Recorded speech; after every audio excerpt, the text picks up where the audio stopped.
So uncivilized.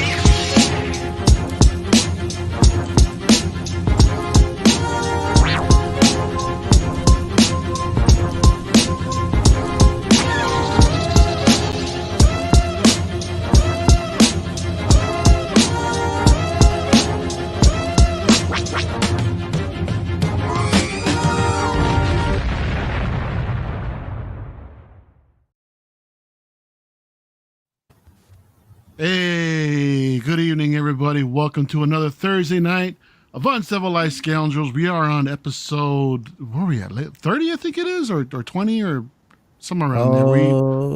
I think we're 30, almost at 30. episode 30. Yeah, episode 30, we episode bro. 30 right now, man. And yeah, we hit a little bit, another little milestone. We're getting there. We're getting there, guys. And yeah, so great to see everybody tonight, man. And we're here to be chatting about Andor. We're going to talk full discussion, spoilers, and everything. It's going to be, damn, this episode was good. It was so freaking good. Yeah, bro. Yeah, but before we get that, you guys know everybody here. I don't need to introduce anybody, but I'm going to go ahead and do it anyway. Starting first, right here, right. I suck at this. CC, how you doing? I'm good. How are you? Oh man, I'm all right. Just hella tired, but trying to get over it just so we can talk about Andor tonight, man. So. Andor will wake us up just a little bit. That's like I've been getting. I know you for a lot of great reasons. You as far as like taking care of the things that matter your family.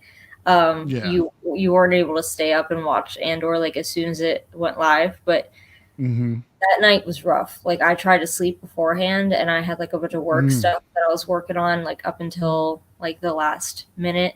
So, and then after Andor, I think I went to sleep at like 3 o'clock and woke up at 6. And I was like, that. Oh my God. It was pretty rough the next day, being at work and stuff, but it was worth it. That episode was worth it, I thought, but. It was good. It was good. I can't wait to talk about it. Lel, how you doing tonight, man? Oh man, I'm good, bro. It's been a crazy week. It's been a rough week, but yeah. I'm all right, man. Good. Yeah, ready to talk about this episode, bro. It was crazy. Again, they just keep elevating the show. They labeled this one a standalone. So it was actually a standalone away from everything else. This is mainly a setup. The first 6 episodes that we got, pretty much, carried a certain theme, certain tone. And this one was, considered a standalone to what we're going to actually see next. So yeah, man, crazy. I can't wait to talk about it. It was incredible. It was an emotionally driven show, but it was dope. Yeah, it was dope. Yeah, it really was, man. And I'm definitely looking forward to see what's happening next. This is I know for the first 6 episodes I've been kind of on the fence about it, but this particular episode I'm like, okay, I'm in. This is freaking. It was so good. Yeah, it was so bro. good. Let me let's check in on the chat real quick. Let's see who's here tonight. We got Beskar Kid. Haven't seen a more perfect soul since BSG. Deidre Merrill, yes, she is still in the show. She's awesome, dude. Yeah. And Lauren in the last episode was a very nice touch. Yeah, indeed. We're gonna be talking about that. My dude Jason 160 was in the house. What's going on, brother? Great to see you tonight. Primetime Reasons in the house. What's going on? Ren's, Talentino's in the house working on something fresh. Can't wait to see how that comes out. Uncle Keith, what's going on, brother? Tollboard's in the house. Who else we got here? And I believe that's about it. OG Mando, what's up, Sean? What's going on, man? Good to see you here, buddy. Mary Sullivan's in the house. Hello. Hey, what's up, Costa? Pop Culture Living Room's in the house. What's going on, man? Yeah. Yes, sir. Good to see you. And tonight we're pretty much on the halfway point, or just over the halfway point for Andor season 1. Guys, and I love the fact that we hit 6 episodes and the damn show's not over. It's amazing. Not at all, man. Freaking love that. It feels like they're just getting started. Yeah. There's just it just seems like there's just so much to cover. And I thought there's so much that went down. I mean, I see more plotting, a little bit of scheming going on too on both ends of the Empire and the Rebellion. And we get a few name drops, and I'm sure we're going to see a cameo probably within the next couple episodes of someone in particular. We're going to get to that in a minute. So yeah, let's just go ahead and get started. So in the first opening shot, so we see cereal, eating cereal with his blue milk. Still pouting about with his mom. He's got a job interview with the ISB. Yeah. And again, his mom is mentioning Uncle Harlow, and we still have no idea who this dude is, but it's, thanks to him, this dude is able to get, a job, with, or an interview, with the ISB. Yeah. But, is it with the ISB? I couldn't remember if I only watched the episode the once, but I kind of got the impression it was like, not the ISB, but like a like a other security or something like that. Like it almost seemed like a censorship thing. I forget what even desk they said he was going to be working, but I thought it was related. I think to, it's, I'm sure it's like within the ISB, but like in a certain like section. Oh, okay. Not specifically with the rest of the supervisors, what they're doing. But yeah, probably just like, what did they say? They got a job from doing something. We'll get to that, in a little bit. So then after he's talking with his mom, he sees on the news that they're talking about the heist that happened in Aldani, and yeah.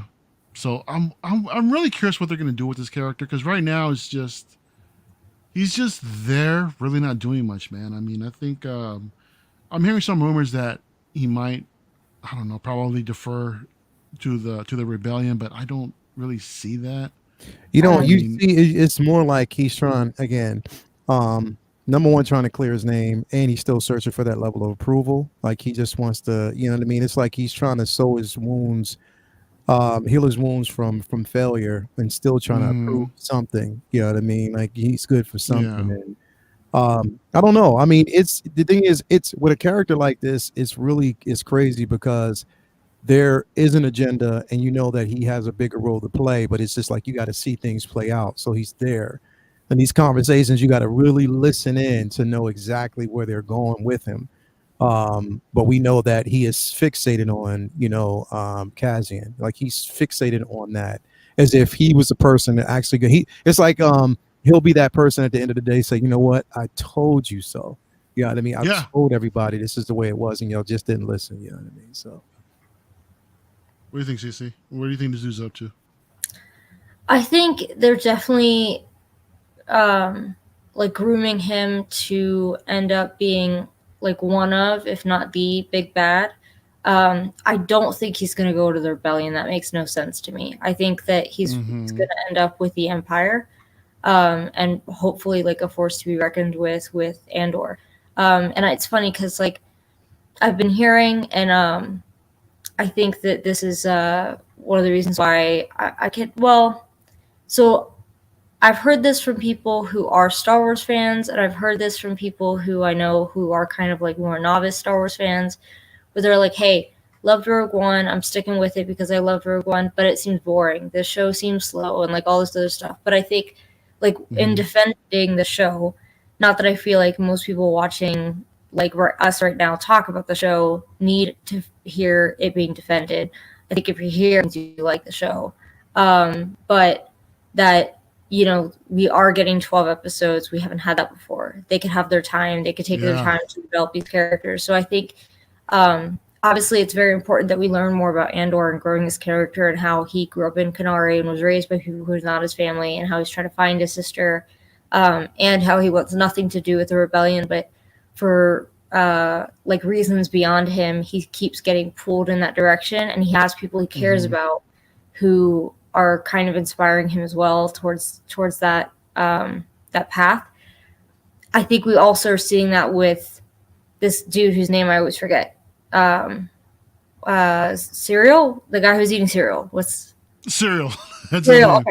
I just want to Cyril or something like that. I was like, so I think with him, we're seeing that he took his job incredibly seriously, with the corporate security, and even more so when we see him like taking the tour and the guy's like going through his resume for that job, and he talks about how like he stood for what he believed in, and 2 of his people were murdered, and he did the right thing, and he got punished for it. Like that is how people develop grievances that put them on more of like a extreme path. So I think that same thing with Andor. Like his planet was like his home world was destroyed by the Empire.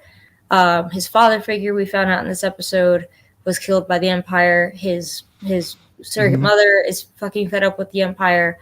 I think that's setting him off on the path of rebellion.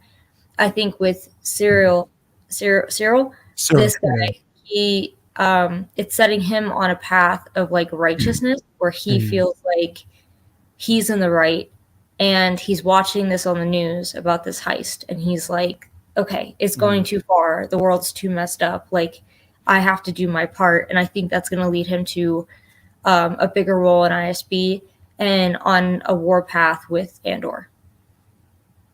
Yeah.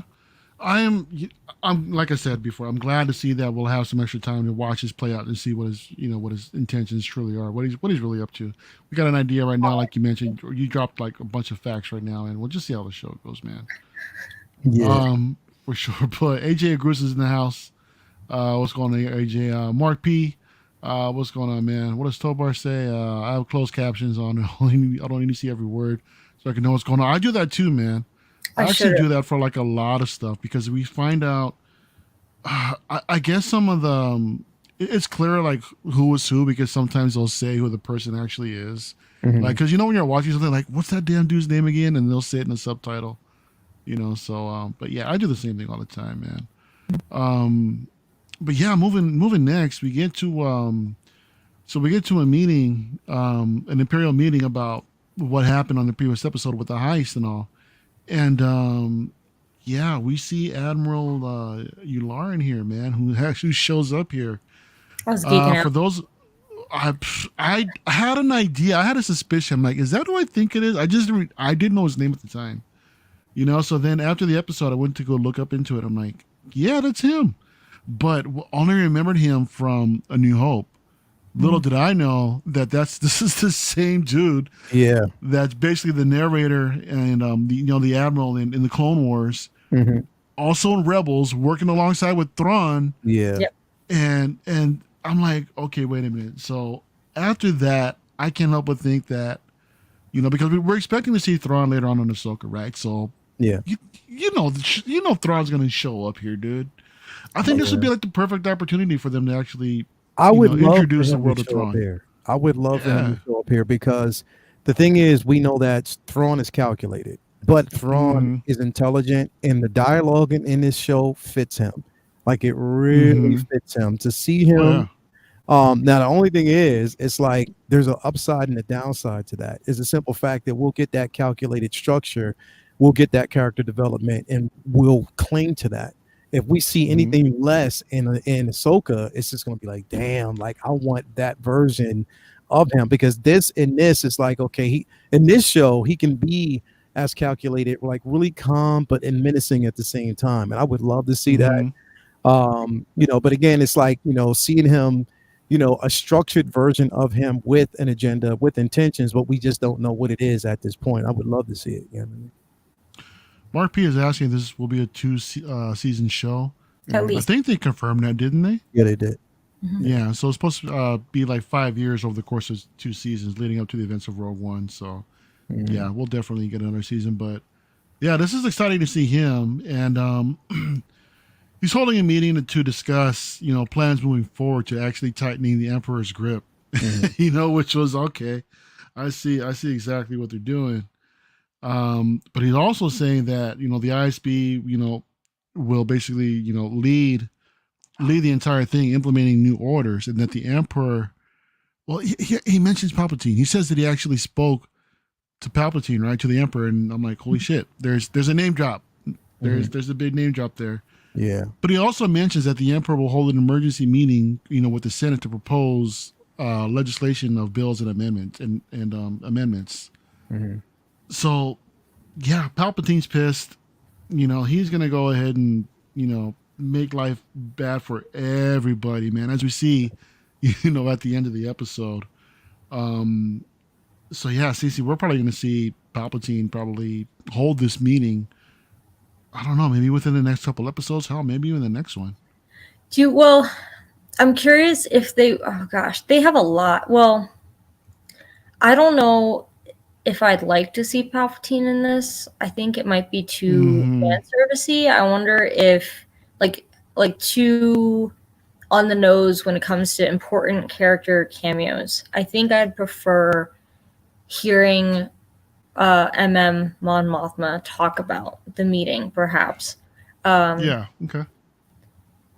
And I wonder if, like, obviously we talk about how this is like sowing the seeds of what we see in not only Rogue One but in New Hope.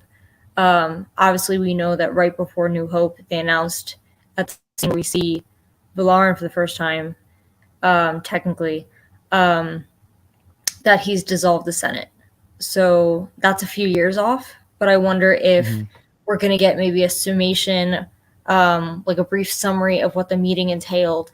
And maybe this was like a hint that the Senate was not going to last for much longer as a democracy. Democracy, yeah. Air quotes on democracy. Exactly. But I think, yeah, you're right, because we talked about this earlier too, man, about why do we really want to see, some of these big name characters, but I just can't help but think it's probably inevitable. I just think it might be more dramatic if they actually see everything in the Senate, if they'll actually show, what's going on within the Senate, because we've seen it before in the trailers, but it's like completely empty. So maybe that might be before, this whole thing. I don't know, but I don't think I wouldn't be upset either way, but it would make sense for him to actually, show up. Yeah, I'm sounding like I want to see him. I ain't gonna lie, I do. I wouldn't mind seeing him, but just because they're actually setting up the story to where it actually makes sense, But yeah, I mean, Lael, do you think that we need this, or would you want to see Emperor Palpatine show up? Would you want to see this whole, meeting of the Senate? I agree with CC. I probably wouldn't, because the thing is, it's like I don't want it to be, a reliance. Like that's something that they're relying on as a tool to keep viewers and keep viewership. We know that they, a couple days ago, they made an announcement about, the viewership, and that not viewership itself, but less demand. Like not everybody's, it's not at the top of the social media conversation, and they were measuring those.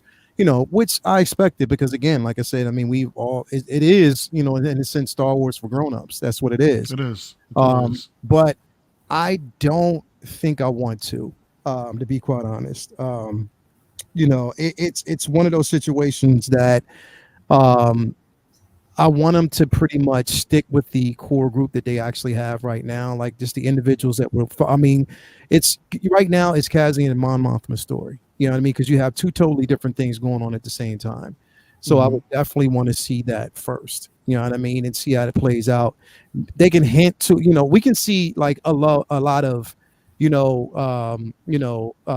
associated characters, companions. You know what I mean? We can see, everyone else that might have actually been involved in the Senate. But I don't think I necessarily want to see Palpatine. I just want to see the story flesh out, the way it has, without tying in any characters, lore characters that we know. We can see Bail Organa, of course, that would make sense. But outside of that, I wouldn't want to see anybody else, to be quite honest. I wouldn't want. I want it to be a just really focus in on Cassian, Mon Mothma, and pretty much everybody that they're focusing on in the show, because I think they're carrying it so well. I love it. They are. I don't think it'd actually steal the thunder away, but this is just, I don't know, not just me thinking. Like I said, I wouldn't mind seeing them, but it'd be funny, CC, is that if Uncle Harlow was like, Fennec or something like that, or not Fennec, but Krennic or something. Oh shit. Interesting. Yeah. That'd be hella funny, to be honest. So yeah, they hold this meeting, and then who was the supervisor? Deidre Miro, I think her name is. She gets suspicious, and she starts wanting to dig up things on her own, and try to what you call it, I guess, go against protocol, just to try to find some stuff out. Meanwhile, we shoot back to Coruscant, and let me just say this. It's really, really cool to see like the upper levels of Coruscant, because I'm used to, like, in the Clone Wars and everywhere else, it just seems like we're like in the lower levels, in the gutters and this and that. But to see it like you know, Yeah. moving on up to the east side of Coruscant. That's nice to see, man. It's nice to see all the rich folk up over here. So we see here, we see Luthen receiving a transmission about the Empire's reaction to what happened on Aldhani regarding regarding the robbery. Now, if you guys, I'm curious. I'm just curious. So, in Rebels, it was established that a lot of these transmissions that were received throughout different Rebel cells was this character known as Fulcrum, and Fulcrum turned out to be Ahsoka.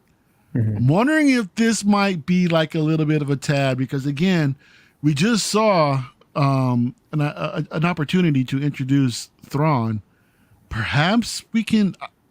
I don't want to say we're actually see Ahsoka, but I mean, I think this might be like a little bit of a nod to the audience, for those that actually catch it, to maybe consider that, hey, this might be Fulcrum, but I don't know, man. We'll see. We'll see what happens. So I just found that kind of interesting. Yeah. And here we see Mom Mothra show up in her space limousine back at the shop. And she is terrified as to what happened and what type of how the Empire is going to react, how it will have an effect, on the general, popularity that's out there, all the innocent lives, that'll be affected by this. How much shit her life is basically going to be. And Luthen is like, yeah, that's what I want. That's what I want. I loved that this scene revealed that had no idea that heist was going to happen. She was completely in the dark. And I think it makes sense that she said that, and now we know who she was talking about because of, a few scenes from now. But she had mentioned when we first see them together that she had an idea for how she was going to fund this rebellion. And then meanwhile, he's plotting this heist, this very high profile heist that the Empire is now like pissed at. It's embarrassing. And that she didn't know. So I think it's interesting because I think, at least from my perspective, has always been in a position of leadership in the rebellion. So to think that he's not sharing everything with her, it makes you realize like Luthen's a very important character, if not more important right now than Von Mothma, given he's doing a lot more to further the cause right now than she is. She's trying, but there's even stuff that I guess he doesn't trust her with. Yeah. I think it just seems like, I don't want to say that she's hesitant to actually get her hands dirty, but I kind of have a feeling that he's going to be the one to kind of push her over the edge, to really get in there. But I'm also curious to know whether or not if this dude is going to be, kind of a little bit on the extremist side as to like when we see Saw Gerrera. They kind of see him as as an extremist or what have you. But this was actually cool to see. Beskar Kid also mentioned that that Saw was also Fulcrum.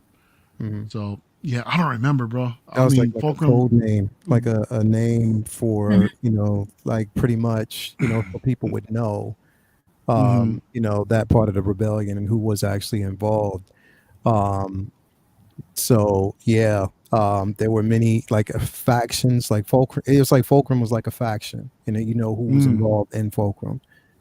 So it's deep, and it's like a lot of them, again, like when you think about it, it's like they're extremists. Like that's all they are, bro. Like a lot of them are really, and it's crazy. And what's dope about Star Wars is the transition. You know what I mean? When we see the prequels, how we basically, without really knowing that at that time, we were rooting for the Empire. You know what I mean? Because, the battles that they fought, the clones and Jedi fighting alongside the Republic and stuff like that.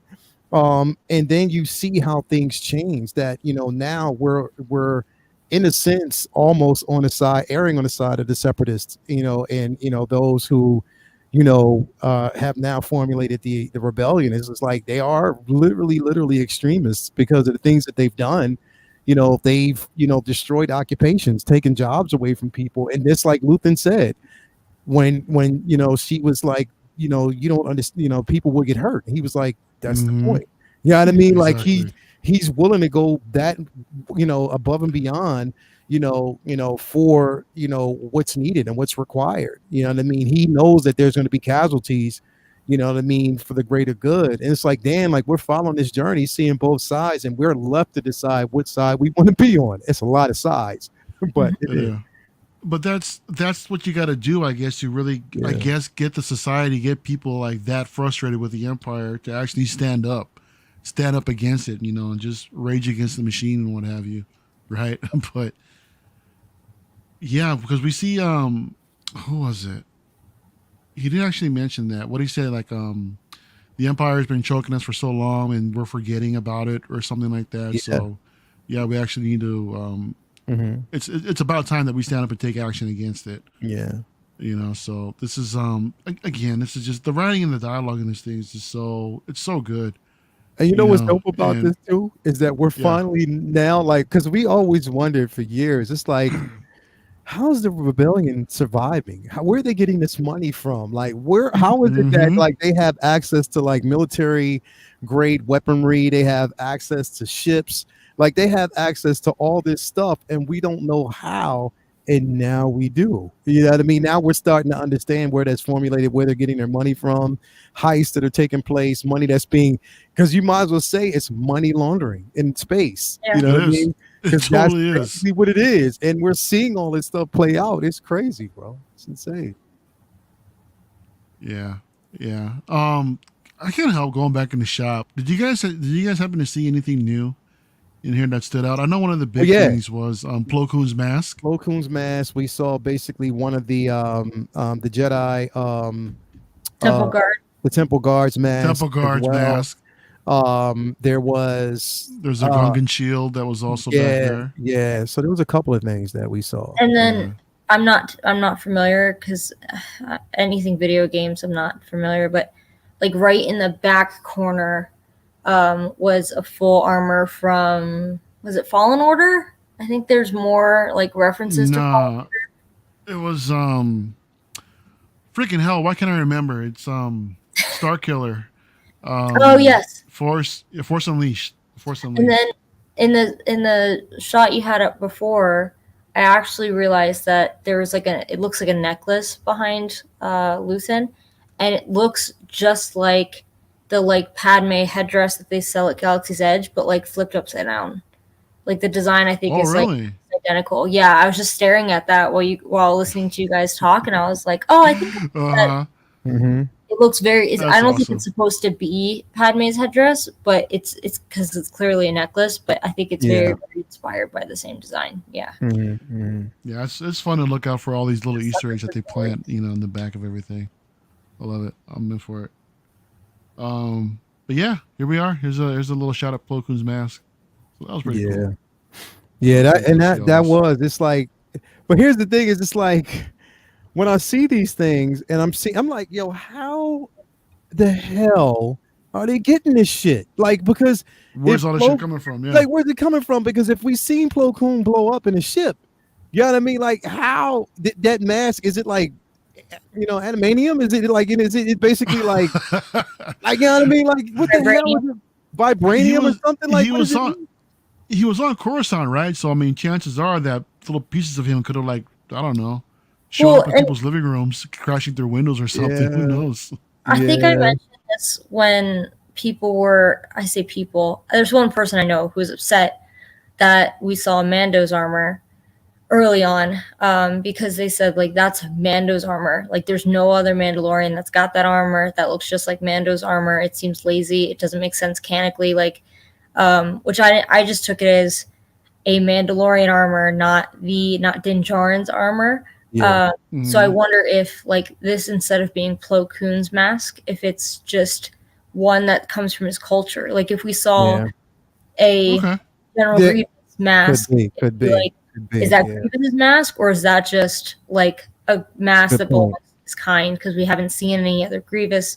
I forget his species, but so that's how I justify being able to see all this stuff and have it not be.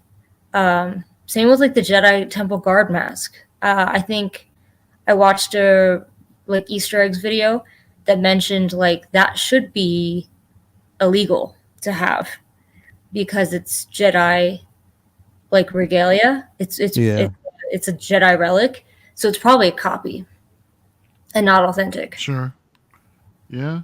I heard someone saying that, hey, it might be the Grand Inquisitor's mask. Who knows?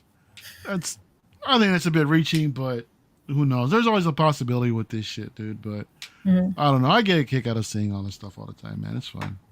It's definitely fun. Yeah, it is. Like as soon as, because it's like you anticipate as soon as her car pulls up and it's time to go in, you're like, all right, let's see what we're going to see today. And it's like, well, how the hell did we not see this shit before? Like, it's like when you go back and look at all the other episodes and you're actually scanning through the room, it's like, oh, they putting some new shit in there. Or he got maybe like new stock and just start putting stuff out. He did say that, actually. He did say that he's going to be getting new stuff later on. Yo, so it's just like you got to search the room to find out, like, what's there, what we see. Like, I mean, we know that we'll see, like, you know, what's possible. We're going to see lightsabers in there. Like, you know, we're going to have to guess who it's from. Garb, you know, Jedi garb, you know, we already seen some, you know, Mandalorian armor, you know, what are we going to see next? Like, that's, you know, it's just up in the air, like, as to, you know, how far or where we're going to go next, you know, with that store. Like, it's like to the point where you never want him to, you don't want him to leave it, but we know he eventually will. So yeah. You know what it reminds me of over there in Galaxy's Edge, Doc Ondar, when you walk in there and you see all kinds of different shit all over the walls, all over the place. You're like, oh shit, there's Mando's helmet. Oh, there's a rifle. There's a Royal Guard helmet. There's all kinds of different stuff, you know, all kinds of Easter eggs that are scattered all over that shop. Even the shit you can buy. I'm that idiot who's still trying to find stuff like props that they sold when they first opened and discontinued. I'm like, bastards, like the Jedi Temple Guard mask, the Calicori. That was there for a while, actually. The Calicori was there too. I remember seeing that after it opened up. It just sat there, you know. But I wouldn't think any of the stuff would, like, you know. I would think that some of the stuff would be like continuously cycled coming in. I didn't think that would just stop production on them, but yeah, it's just collectible now, man. It's crazy. Hey, Single Songwriter's back in the house. I haven't seen him in a while. The Empire will come up to his place at some point. Yeah. Raid the joint. They'll probably raid his ass. Exactly, man. You know, we're here for all your shit. It'll be Capone style. They'll be like, you're not paying your taxes. I know, right? Pay up. So here we see Cyril off on his job interview, and he mentions to the interviewee about, hey, you know, I fully, you know, this is what happened at my other place. You know, I thought I was doing good, like you mentioned before, CC, and you know, I really want to have my name cleared up. And the guy says, yeah, you know what, let's go ahead and do that. We'll go ahead and you know, we'll go ahead and wipe your record for you, and at the same time, it's we got a new position that just opened up for you for fuel purity or something like that. Something hella boring, but he's got his foot in the door. Oh, so Beskar Kid, he works at the Bureau of Standards. I thought it was like, it seemed like a censorship kind of thing in the title. So it's not part of ISB. So I don't know if it's part of like the media networking or whatnot, but I like these desks, and also I just realized they kind of remind me of Vader's meditation chamber. With like the cutout everything. I think Beskar Kid, what he does is when he watches the show, he pauses that shit and he's like, you know what? I'm analyzing everything. I'm listening to every word. I'm gonna play it all back, and I'll be like, but Beskar Kid is a Star Wars fan for real. So that's what's shout up. out to Beskar, bro. And it's funny because like we talk about how excellent the writing is on the show. There's been multiple times, I just checked again, that I'll go on IMDb and I'll be like, ooh, maybe they finally uploaded some like good quotes from the show. Fucking no quotes. And I'm like, no shit. Now I have to, because there's the one about like the one dude, not Valara, and the other guy was like, we're in the healthcare business. Like, he didn't say like we're law enforcement. He said we're like healthcare, and it was like a really fascinating quote. And I want to see that on paper, but no one's like written it down. So I don't know if it's on Wikipedia, and I haven't looked there yet. But it's not on IMDb, and I think that's a crime right there. Yeah, like the quotes and everything. You know what? They'll probably release it like after the season ends. They'll probably start releasing and uploading a whole bunch of stuff because it's so like from this episode alone, it was just so much. Even when she made that remark about the Emperor, man, it was like she said she learned from him. I was like, yo, that line was so dope. Stone in one hand with the knife. I was like, the knife at the throat. Yeah. Yeah. I was like, dude, that's savage, man. Oh, that is savage, bro. And I love Mon Mothma. I have to say it, bro. She is literally one of my favorite characters, bro. And I love seeing her story. Yeah, it's great how they're developing her, and how she mentions how all this is just a facade. This ain't real. Yeah, yeah. Because I know I think you're clicking through the scenes. I can't remember, but we don't have to click through the scene. It's not that interesting. But when we see the chick from the shop going through and finding Val, that is definitely also McLaren F1 headquarters, where I saw that. They showed Cyril the first time going to Coruscant. The only he I think was in the downstairs part, and then this episode they had like the upstairs part of McLaren, like the second floor. So I thought that was cool because I saw them walking through, and I was like, "Yo, that's McLaren headquarters. That's awesome." It looks like somewhere around here, right? Right here, right? Yeah. Yeah. So I think we just saw like the part of the building that was downstairs first, but it's on my list of pilgrimage places to go when I go to London in April, hopefully, for celebration. Oh shit! There you go, Leo. You gotta hang out with CC. She's gonna take you everywhere. CC, that's if you can catch up with her, bro. you gotta keep up with. You have to stay close, man. Oh yeah, she's Dipset too. Here we see Deidre interrupting this officer here. She's asking for records in the past 2 years about she's requesting a report for missing communications equipment for all star systems from within the past 2 years. So here we see her starting to dig around to see if she can put 2 and 2 together to see what's been missing and where are things going, and just trying to further investigate into the entire rebellion and what's going on. So I'm starting to really, really love her character, Deidre Merrill, I think her name is, and I heard Matt saying that he doesn't really like her, but I do. I think she's badass. I'm really hoping that we see more of her, because we see later on that she has her moment, within the Imperial meeting later.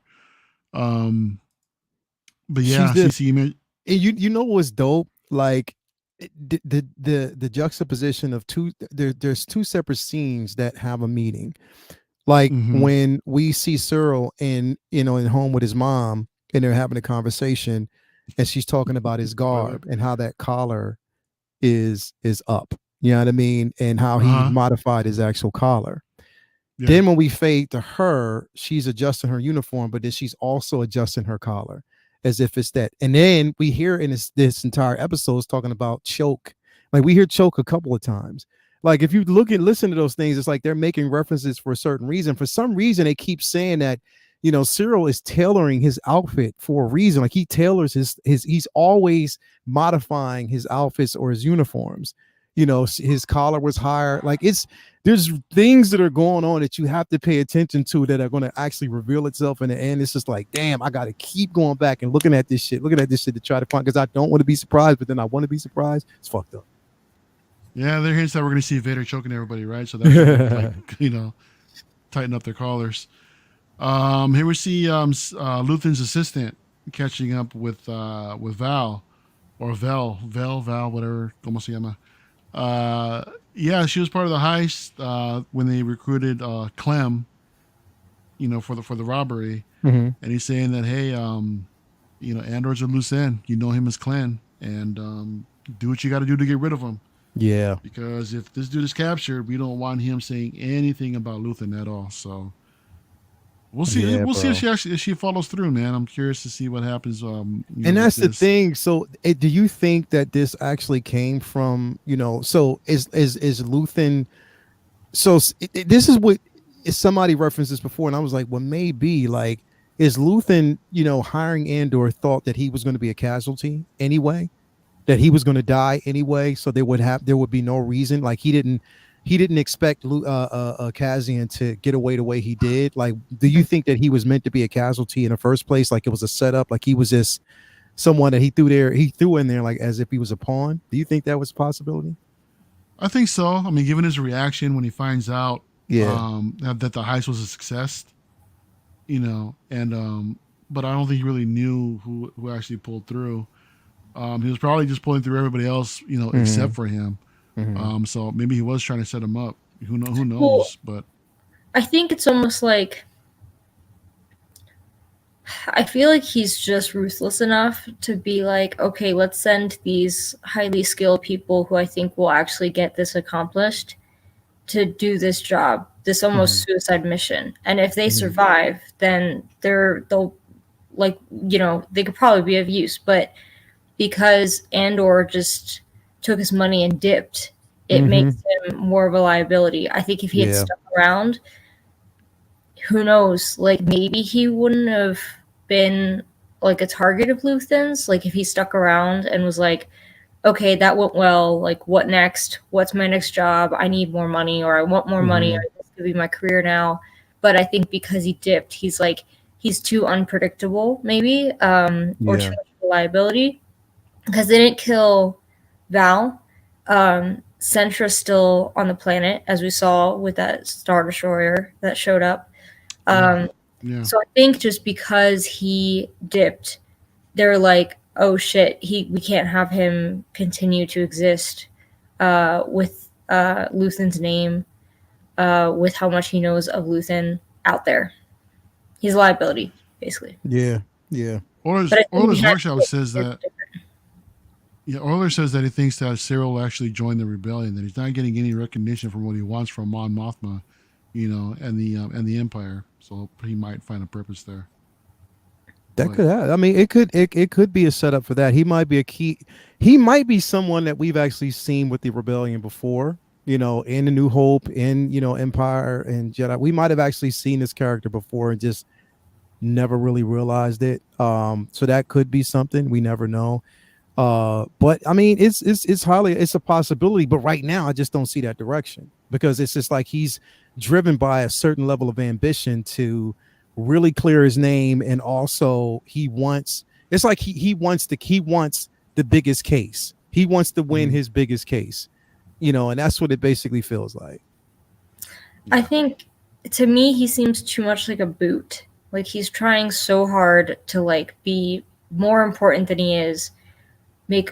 Be a part of something bigger, which I guess like you can be that in the rebellion, but I think with him I just get this impression that he it's almost like, I'm trying to think of analogies that aren't insulting to people's professions, but let's say like someone who wanted to be like a police officer and they work security before they become a police officer. I feel like that's how I see Cyril, where he's just doing the security stuff because he wants to do the like more dangerous stuff, the like work for the government, that power trip kind of thing. He seems like someone who would get off on having more power and more responsibilities. Yeah. And wearing the uniform and having the badge and I can totally see that. And stuff like that. So I see that more with like he would not. I think the kind of guerrilla warfare style of the rebellion, he wouldn't shine in the rebellion. Like people like Mon Mothma, Bail Organa, they shined in the rebellion. I think he would just fade into obscurity.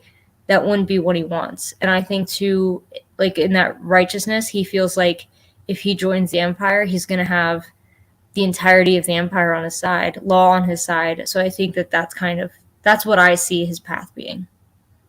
Yeah. I can see that. I can totally see it. Does. Yeah. The more you guys talk about it, it makes more sense for him to actually move his way up for the Empire, because we see that he's got it in for Cassian, from the jump. That's what's keeping him going is all of that. Yeah. Beskar Kid, word, CC. Once the South says CC, definitely do it and reach out. Do it. Such a beautiful place, saturated with a charm and history. Yeah, going out there to London. Yeah, I cannot wait. I cannot wait, bro. It's gonna be dope. Yeah, Olders agrees with you saying that he thinks he's gonna see the Empire. That he's gonna see the Empire. Doesn't really care. And he's gonna flip. Yeah, he We'll might. He see. definitely might, man. Like, because the thing is, it's like, again, if you can't gain interest one way, then you want to get that recognition another way. You know what I mean? So there's a high possibility that we'll see it. I just think that, with him right now, like, he's a wild card. He's someone that's there for a particular reason. We just got to see it play out. It's this, you see one person who's driven, by that level of ambition. You see two people that are driven by a certain level of ambition. One is sort of like, succeeding in rank. But I was wondering why he said, watch your back. So like when he told her, I was like, why is he Yeah. saying that to her? That's really suspicious, but I guess he sees her ambition and knows there's a lot of cutthroats, Yeah. Exactly. there. So he's just like, yo, chill. I know you want this, but just chill a bit.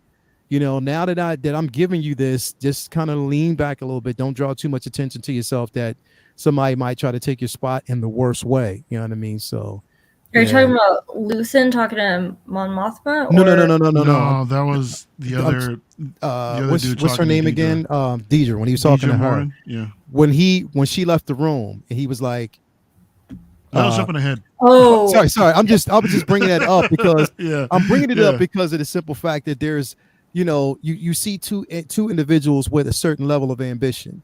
You know what I mean? Like, Mm-hmm. and with him, he's not getting the same recognition that she's getting, in that case. You know what I mean? With this whole situation.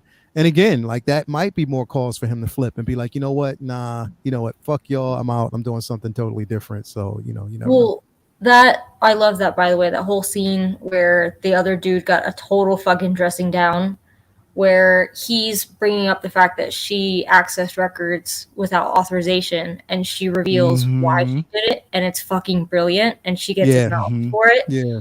and gets this cush assignment that he used to have, or more responsibilities, or like a more high profile responsibility that he used to have. Now it's on her.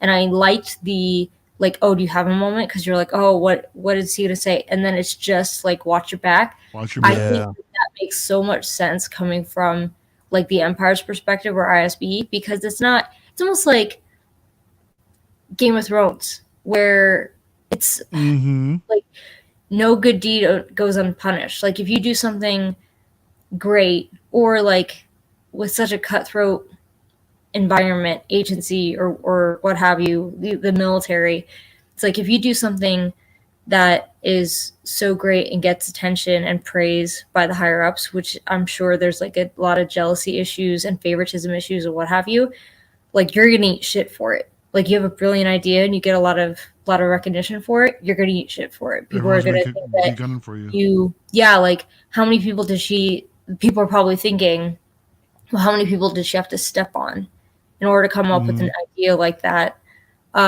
So I like that it wasn't like a side conversation of, I like the initiative you're showing. Great Yeah. job. I support you. Let me know if you need any other help. It's like, fucking watch your back, because Yeah. like, you, not only did she come up with this idea that's probably going to reveal a lot about the rebellion so far, and I think Cassian, like, I think his identity is going to get revealed because of what she decided to look at, which is she's Wow. trying to get back to the origin of that box that he had stolen that was recovered on Ferric. Yeah. Because it's very rare, and I imagine, and it was intact, so that's why it was so expensive. So I think that's how they're going to trace it back to Cassian. But it's more like, I think, in that, I forget the guy's name. I don't even know if they've told us, but that commander, I think in his mind, if she was really, really smart, she wouldn't have said any of that out loud. She wouldn't have made it so public that she was getting this dressing down, and she decided to like reveal like why she was doing it. Mhm. I think if she was smart, she would have kept it under her hat a little bit longer, and that's probably what she was trying to do, Mhm. because she knows that she's not going to make friends from something like this. The songwriter says that he said to watch your back, but she maybe just be an insider getting intel, and now cleaning up any trace. Everyone thinks that so. all these people are going to turn to the rebellion. I don't think it, like, I think that if it was that easy, if all these people were either going to turn to the rebellion or were inside people and were talking to Luthen and, like, just spies for the rebellion would be a lot bigger deal than it is right now. They wouldn't be struggling for financing. Yeah. So I think I'm seeing the show a little more black and white than most people, I feel, where it's like the baddies are the baddies and the good guys are the good guys. And then there's Andor, who just wants to live his best life and drink pina coladas and, like, hang out on the beach and not be a part of any of this. Yeah. Yeah. Well, we'll get to that actually at the end of the show, as far as drinking pina coladas and walking on a beach. Meryl ain't switching sides. I agree, Beskar Kid.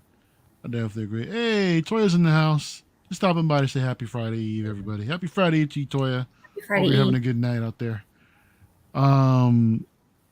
Next we see let me get back here. We're back with Mon Mothma over here at her little party. She meets up with her friend, her old childhood friend, Tay Kolma. I guess this dude is a banker now. And he's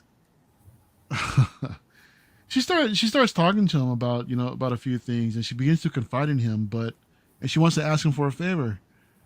And then he goes, he tells her, hey, before you ask anything, is this political or personal? He's like, well, it's political. He's like, well, just so you know that I really don't agree with what the Empire is doing. And she's like, oh, okay. And then she kind of hints at it. Hints that everything is fake. Exactly. Yeah. All of this is just a facade. You don't know who I really am, but I need your help. I really need you to basically, lend me some money, lend us some money, for a charity foundation. And this dude just has this look on her face like, what the hell are you talking about? Yeah. What are you up to? I just love seeing this, the suspicious look that he has on his face. But at the same time, Mon Mothma is like, look, it's going down. This is what's happening. I mean, very, very, and I just love how, the dialogue between them. And in this scene too, she mentions too that how she was inspired by Palpatine. Right. And Leo, you mentioned it earlier.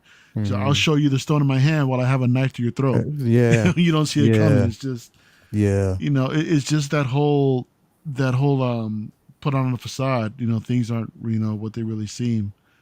She also reveals that her driver worked for the ISB, right? Everybody, she knows that people are watching her and how she's really got to play things carefully. So, but she's doing the thing, man. She's that conversation scared the shit out of me. And it's because it was like she so loosely trusted him in a room full of politicians and, a room full of,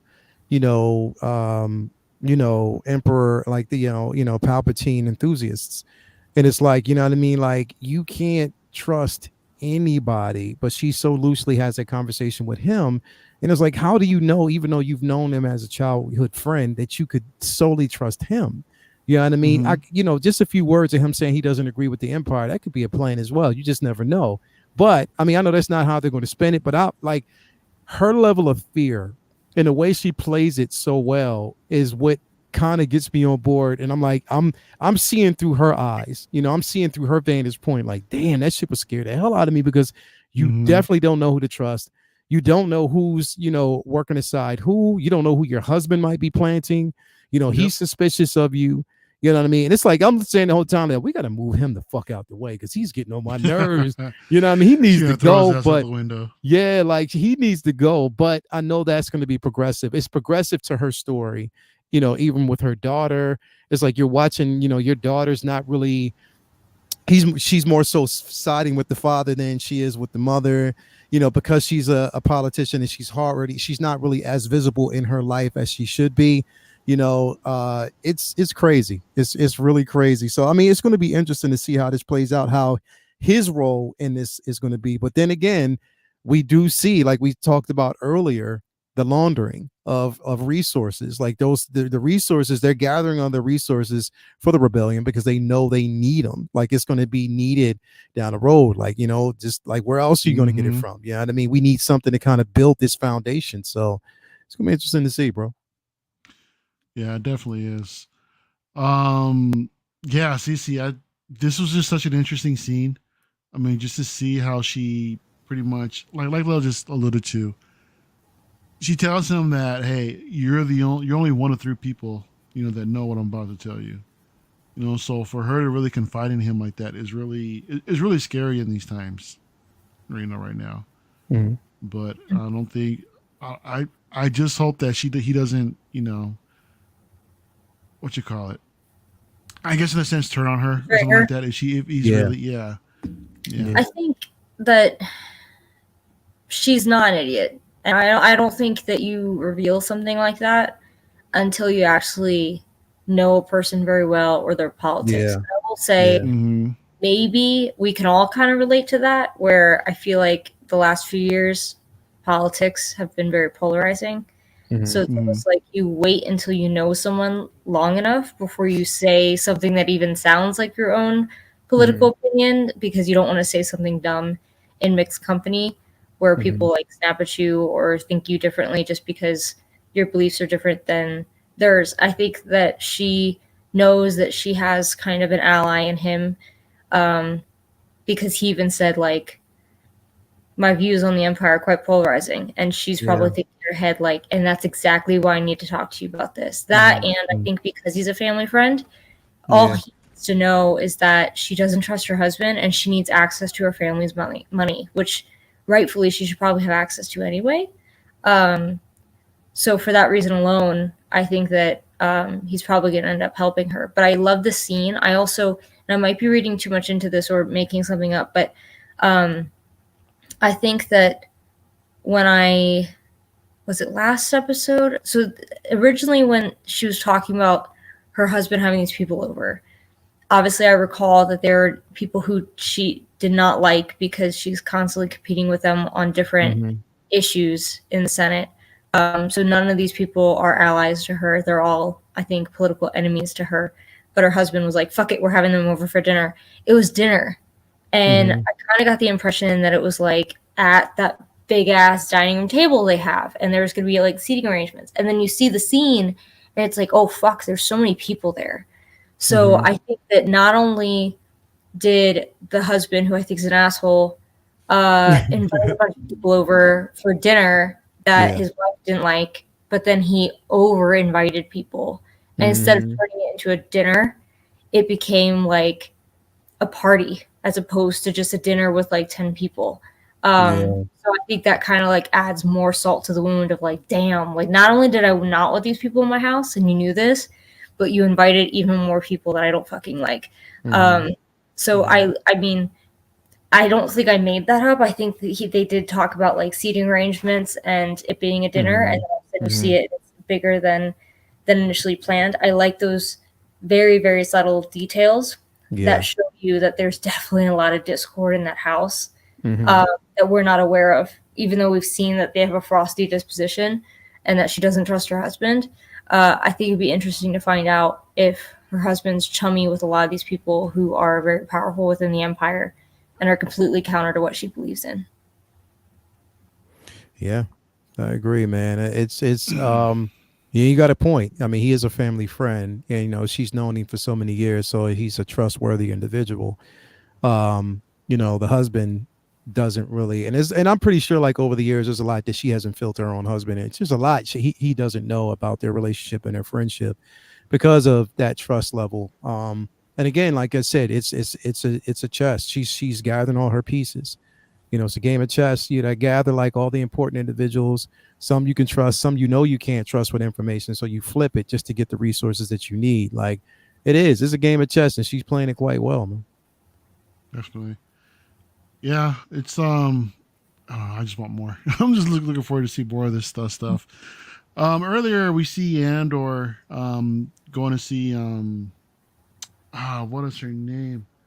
Marva. Marva's telling her that, hey, I came up and got lucky and some money. Let's get the hell out of here. Leave this behind.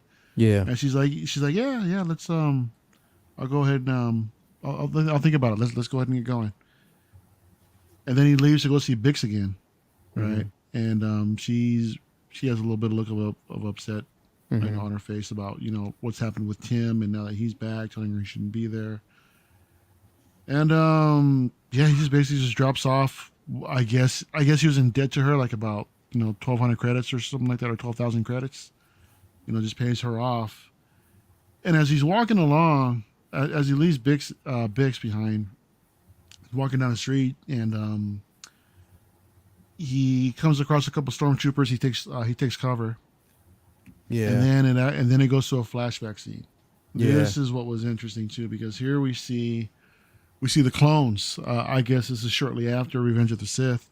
Where the clones are still around. They're walking down the streets, patrolling, and the crowd is getting out of hand. Start throwing rocks at them. And I guess this is Cassian's father that tries to calm down the crowd. And yeah, then the clone troopers are just instructed to turn around and fire, at the crowd, which was just harsh. It's just so sad to see that. Yeah. And then later on, he arrives back to Marv's house, or Marva's house, and she's telling him like, nah, I'm not going anywhere.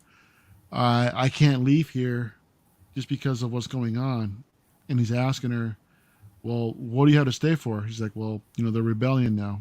She wants to stick around and fight. She's inspired what happened, on I keep forgetting I don't want to say Adani. Oh, Donnie. Over what happened over there on Adani, and yeah. So this is Luthen's plan seems to be working, as to where I guess people are getting inspired, and they want to stand up and fight, and that's what she wants to do. And then she mentions it while we're in a flashback scene also. She walks down the street, and she just can't walk down a particular street because that's where her, I guess, Cassian's father figure was actually hanged, on this street. She just walks around and just has a smile on her face, while deep down she's in pain, and she's just tired of it, and just wants to stay and fight.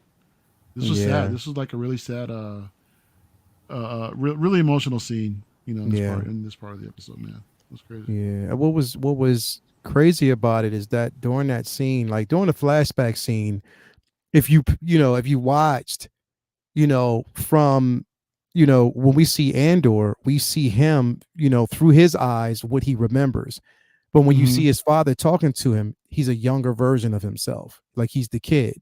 So they flash back in between those two scenes. I love the way that was actually done. The visual, it was heartbreaking to see him walk past his father. Because you know what? Like seeing his father hang, what it reminded me of was that movie. What was it called? That one at what was it? Rabbit? Jojo Rabbit. Jojo Rabbit. Yeah. It reminded me of that scene.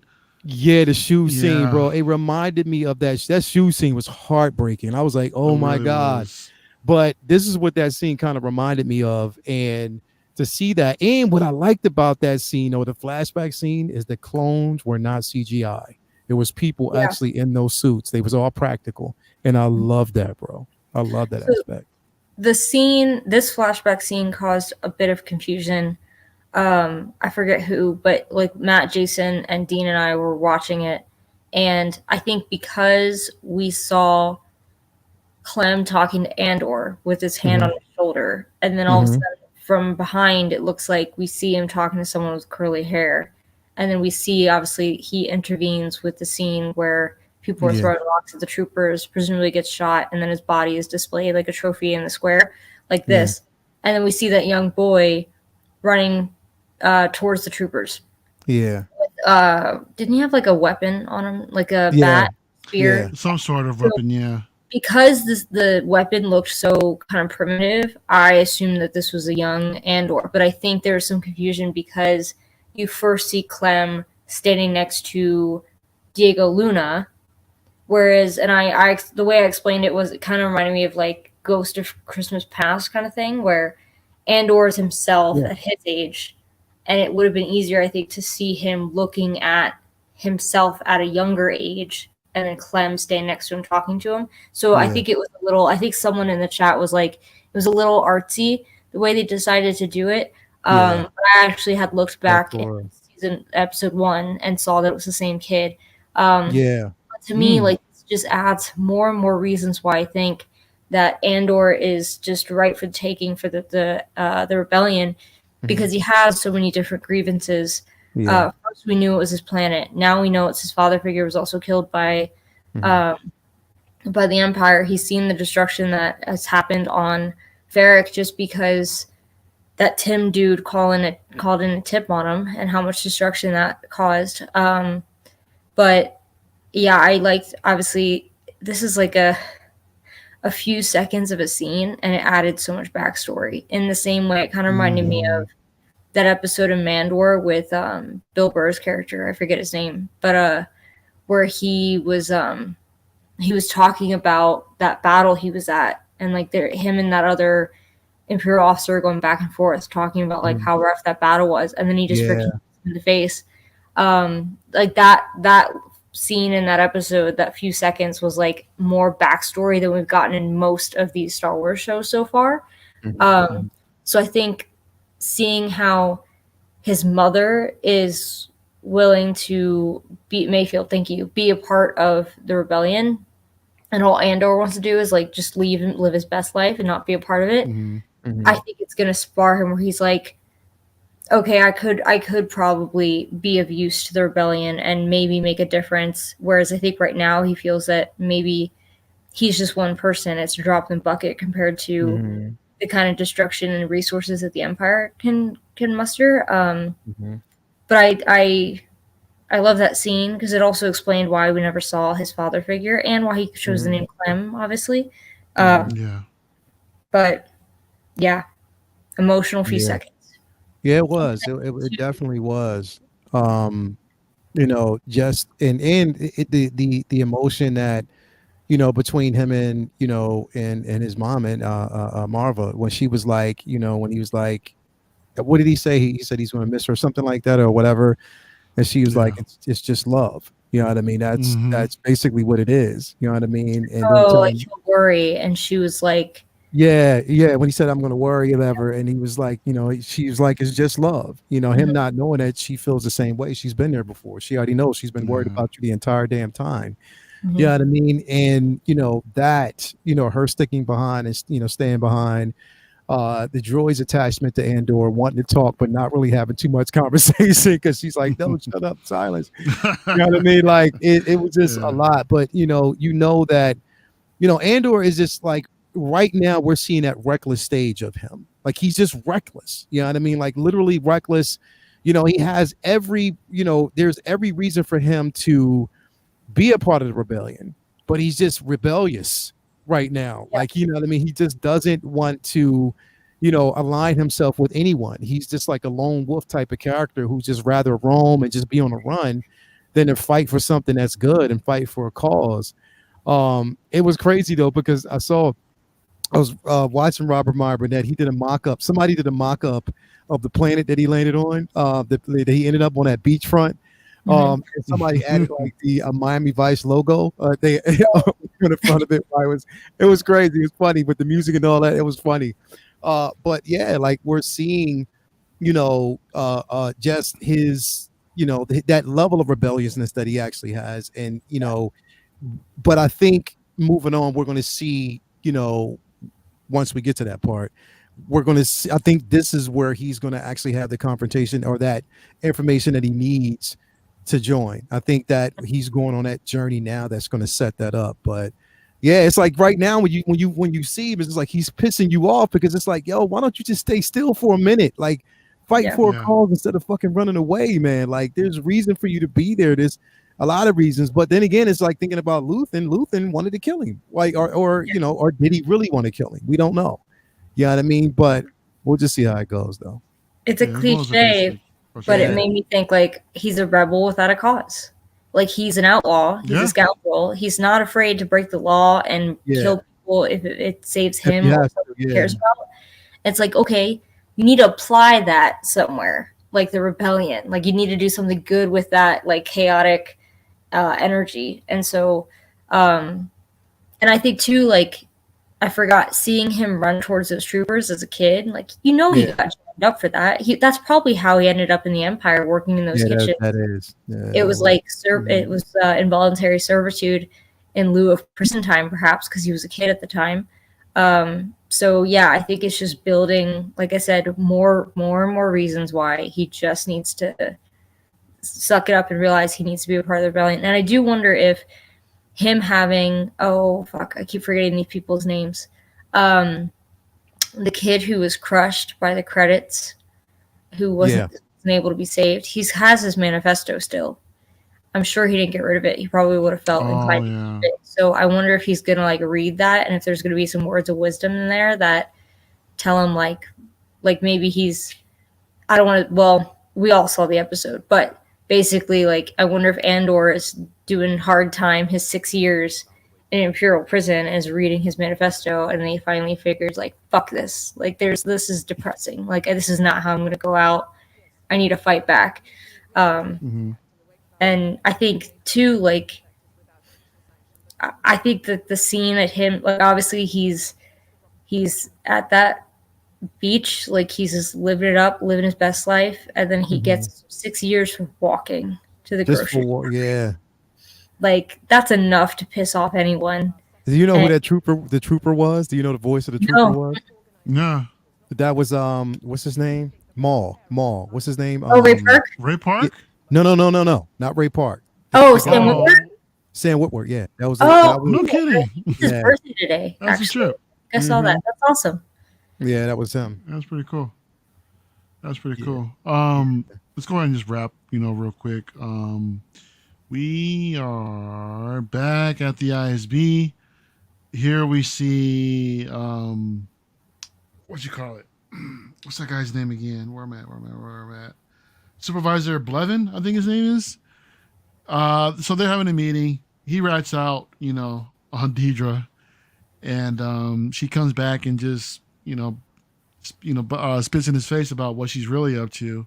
Makes this dude look like a clown about trying to, rat him out, just because that she's actually being more diligent in her job, trying to get to the bottom of, where to find, all these rebels that are scattered throughout the galaxy and everything, through different areas of stolen equipment and everything else. So the head dude recognizes her efforts, even though that she broke protocol, demotes or reassigns Blevin to another sector, puts her in his place for her to continue her investigation. And yeah, we discussed this earlier, man, and she's just doing whatever she's got to do, like you said, to possibly step over everybody and get to the bottom of things, right? And again, she's just the badass for it. We talked about a lot of it earlier. I don't know if there's anything else you guys want to probably bring up here while we're here. Yeah, I just the interaction, and then you know what? It was funny because we saw the somewhat level of satisfaction on I forget the other guy's name, his face, but as soon as the tables were turned, it was like wait, hold up, what the fuck? Like, you know what I mean? Like, yeah, it was crazy. Like blindsided it. I was just turned on. But it was the dialogue, because she was like admitting, yeah, I did that shit, but let me tell you why. You know what I mean? Let me tell you why and what I found out, and that was just it. You know what I mean? She's such an amazing character, bro. As the strength in her, and she's not forced. It's just the way it is, and she's just a badass character, and I cannot wait to see her progression, bro. Because we saw in the trailers, she's gonna be with a couple death troopers, bro. So we're gonna get some reissues of those joints coming soon. But I just can't wait to see the progression of this character, and I hope we get her, bro. I hope we get her. Well, and the look on that other guy's face was like, okay, my move was calculated, but I didn't realize I fucking suck at math. Like, yeah. Oh man, this is the first time we actually seen some skin like this, and like we see like I mean, he getting up from smashing it off. He smashed the chick. Now he's up. Like, is this the very first time we see something like this in Star Wars, bro? Star Wars acknowledges in this show that not only does sex happen, but people pay for it. Right. And now we see this. The show started off in a brothel, CC. Exactly. That's what I'm saying. Like, not only like we saw Bix and Tim, I think his name is. Smash. And it's like, oh my gosh, people like what? And then like not only that, but like brothel. Here's a reminder. So it's like, wow, yeah. It's funny, like Best Car Kid said that his wife saw Sam Witwer in Miami recently, and my mom has the biggest crush on Sam Witwer. And Oh, we no, saw yeah. him from afar when it was like Star Wars weekends in Disney World, like back when they used to do that Hollywood Studios before Galaxy's Edge and all that kind of stuff. And I'll never forget, he was like signing autographs in like a little tent, and there was like a line of people. And it wasn't even a long line, but my mom was just standing there and just being like, hi, hi. And he was just like looking over at her like, oh, this woman's a little like, oh, okay, hi, like just being polite, like, hello. So I thought that was funny. And of course, Rita's not here to champion with me, but I'm not going to be mad at shirtless Diego Luna. He's beautiful. The more the merrier. Yeah. So he gets dressed. He has to go to the store and get some shit that she wants. And then there's these people that are running from a short trooper, right? And then he kind of gets freaked out and kind of starts running himself a little bit. So as he catches up, he's walking along. This short trooper's starting to sweat him. He's like, "Hey, what's wrong with you? What are you doing?" It's like, why are you sweating? Cassian is just trying to give him a story that this guy just doesn't want to believe a word that he says. Nothing at all. Yeah. Then this is where we see, basically the Empire just doubling down on everything. That everyone's a suspect. For rebellion, and then we see a KX droid pop up. The short trooper calls for droid assistance, and he says, "Hey, just keep this guy hanging around while I go check out, this area." He literally hangs him. Literally hangs him. Just grabs him by the throat. This KX droid, and who was it? MB Dyson mentioned that I think he thought that it was actually K2SO, but nah, this is just a standard KX unit. Yeah, And supposedly Alan Tudyk said that he's not going to be in it, but you call him bullshit on that. He's going to be in it. Come on, man. Probably season 2. Like, we'll probably see the modification in season 2 because we'll have to, because that's where they're going with it. You know what I mean? Season 2 is going to lead into, Rogue One. But yeah, this was a dope ass scene. I knew that once everybody saw, because there was a couple of KS and Forcer droids out there. But you know what I mean? I knew once they saw it, it was gonna be like, now we know where they're going. But the thing is, it's like, can you fault the short trooper though? Because Andor was looking like really super suspicious. He was just being a dick, dude. I mean, he doesn't believe anything this guy says. He wasn't, but it was like, he was being super duper. If you see a whole bunch of people running and then you see him just running away looking suspicious, it's like, but I know it's like, he was being a dick, a complete dick. Yeah, but it's like, he's just trying to get out of the way. Yeah, true. Mind you, I just saw this a few days ago, but was Andor actually running? I didn't think he was. I thought it was all the people running past and he was walking. He was, but then he was acting like when he was going to the store itself, he was, more just looking around over his shoulder. But that's not. Yeah, it was weird. It was like, but before we cut away to that scene, he did slightly run up those steps a little bit and was looking around. But then it was. Andor was wearing space Crocs. Yeah, right. That's that was a crime. Yeah. It was a crime of fashion. I don't know. I think it was supposed to be like so incredibly egregious where you're like, dude, he's just minding his own business. And normally I'm the person who's like, well, they did have probable cause to stop. No, it was not a detention, like whatever. It's like, no one was in the right in this, I feel like. True. Then they did put some emphasis on that, so it just kind of makes you think they would like, we're taking references from the real fucking world on this one right here, yo. Seriously, dude. I mean, he was just like in the wrong neighborhood at the wrong time, kind of thing. I feel, but and also like, how did you guys feel? Because I feel like this being introduced to this planet, it seemed a little jarring that like the music, but to me, I liked it because it reminded me of, like, I think I mentioned one of the Bourne, like Jason Bourne movies where like it ends and there's just like kind of like more peppy song. I forget what song it is. I think it's a Beck song. And then we see like Jason Bourne like riding off in the sunset. We find out he lived and he's like living a life, carefree or whatever. Like he got away, and I feel like that's what this was kind of like, where it's like peppy kind of techno, like a different vibe of music, and we see him, and he's like got a beautiful woman in his bed. He's got money above the shower, and he's like living his best life. And then all of a sudden, fucking record scratches because he gets stopped while walking, and gets 6 years for it. Spoiler alert! I know I'm jumping ahead a little bit. Yeah, but that's some bullshit. So he gets arrested, man, and they take him to a judge, and she's like, okay, so they arrest him for what was it for anti-imperial speech, amongst other things. Yeah. And the judge was like, oh yeah, this. That's trumped up anyway. She was like, yeah, this used to be like, not so harsh of an offense, but now we're giving you 6 years. It used to be 6 months. Now it's 6 years. Yeah. And I'm like, 6 years for fucking walking? Are you for real? Like, come on. But, yeah, it's just, yeah. He should have just kept his ass still and not left and just stayed in the house and just get some more ass, man. Just lay back. Just chill a little bit, man. Like, smash, just relax. chill, smash, chill, smash, chill, smash, bro. That's it. Mm-hmm. Like, you in there with this, like, damn, who gets up early in the morning? She look like that. I know you've been running all your damn life. Just chill a little bit, bro. You can go to the store later on. No one told Andor about Disney Plus and Thrust. Like, what? Like, damn. Yo.